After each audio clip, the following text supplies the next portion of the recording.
UP विधानसभा के चुनावी रण में अभी वक्त भले ही हो, लेकिन CM Yogi Adityanath action mode में है। गाजीपुर की धरती से मुख्यमंत्री योगी आदित्यनाथ ने विकास और राजनीति के दो मोर्चों पर बड़ा संदेश दिया है। एक तरफ 692 करोड़ रुपए की 268 जन कल्याणकारी योजनाओं का तोहफा दिया, लोकार्पण और शिलान्यास किया, और दूसरी ओर समाजवादी पार्टी और कांग्रेस पर सीधा हमला बोला। कार्यक्रम में हजारों की संख्या में लोग मौजूद थे और इन सब के बीच मुख्यमंत्री योगी आदित्यनाथ ने विकास, राष्ट्रवाद और विरासत को लेकर एक बड़ा मैसेज दिया। मुख्यमंत्री योगी आदित्यनाथ ने अपने संबोधन में विपक्ष पर पूरे आक्रामक अंदाज में तीखा हमला बोला।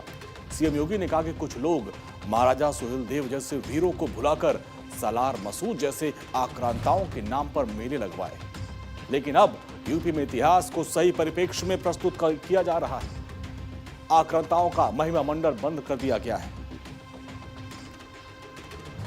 सालार मसूद को बहराइच के चित्तौड़ा नामक स्थान पर भारत के जिस महापुरुष ने, राष्ट्र नायक ने रौंद करके इस्लाम के अनुरूप सबसे कड़ी सजा दी थी, वह महापुरुष कोई और नहीं, महाराज सुहेलदेव हैं। महाराज सुहेलदेव, महाराज सुहेलदेव के नाम पर समाजवादी पार्टी और कांग्रेस ने कोई आयोजन नहीं होने दिया कभी।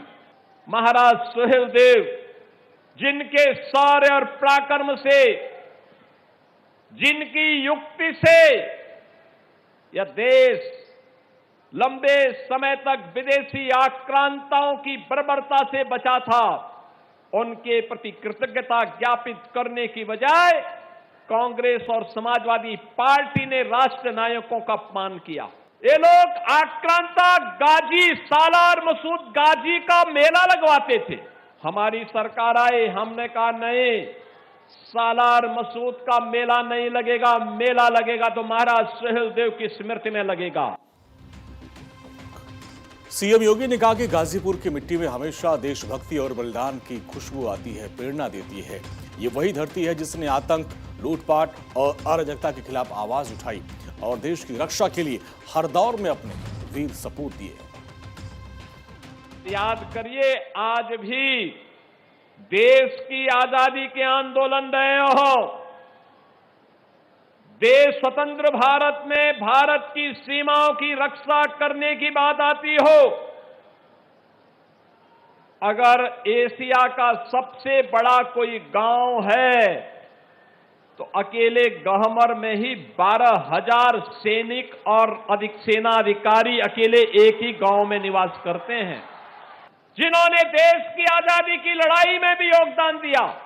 स्वतंत्र भारत में देश की सीमाओं की रक्षा कैसे होनी है, 1948 में कबीलाई हमला हो, 1962, 1965, 1971, 1999 में कारगिल का युद्ध हो, या गत वर्ष ऑपरेशन सिंदूर के दौरान हमारे गाजीपुर के रणबांकुरों ने देश की रक्षा करने के लिए अपने आप में कभी पीछे नहीं हटे। ये है हमारी मुख्यमंत्री योगी आदित्यनाथ ने 65 और 71 की जंग या फिर करगिल युद्ध को लेकर भी अपनी बात रखी। कहा कि हर मोर्चे पर गाजीपुर के जवानों ने अपनी शहादत दी, उनके शौर्य को सलाम है। और कहा कि गाजीपुर ने हमेशा देश की सीमाओं में जो रक्षा है उसमें अग्रिम पंक्ति में खड़ी होकर अपनी भूमिका निभाई है, कभी पीछे मुड़कर नहीं देखा। तो यहां पर 1857 के प्रथम स्वातंत्र समर में उस समय मेजर सिंह का नाम सुनकर के अंग्रेजों की रूह कांपती थी।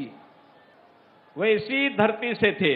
नेताजी सुभाष चंद्र बोस के द्वारा भारत की आजादी के लिए गठित आजाद हिंद फौज, उसमें गाजीपुर के दर्जनों युवाओं ने आजाद हिंद फौज के साथ जुड़ करके भारत की आजादी को आगे बढ़ाने में अपना योगदान किया था।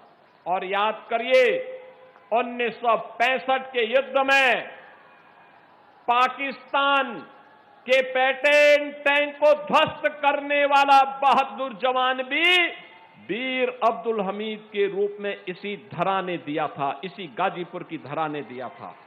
याद करिए 1971 के भारत पाकिस्तान के युद्ध में अपना शौर्य का परिचय देने वाले शहीद रामउग्र पांडे भी इसी पावन धरा से थे, जिनके शौर्य को देखते हुए मरणोपरांत उन्हें भारत का सेना के एक महत्वपूर्ण सम्मान महावीर चक्र से सम्मानित किया गया।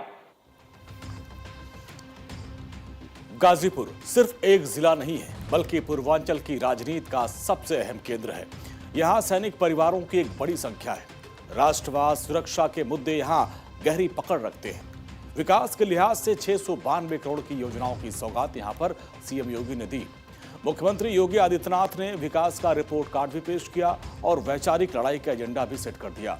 यानी मैसेज साफ है, बीजेपी सिर्फ योजनाओं के दम पर भी नहीं, बल्कि राष्ट्रवाद, विरासत और पहचान की राजनीति के सहारे भी मैदान में उतरने वाली है। विकास परियोजनाओं की सौगात के बाद मुख्यमंत्री योगी आदित्यनाथ ने साफ साफ कर दिया कि उनकी सरकार विकास, विरासत दोनों को साथ लेकर चल रही है। गाजीपुर से दिया गया ये मैसेज आने वाले सियासी समीकरणों के लिए काफी अहम माना जा रहा है।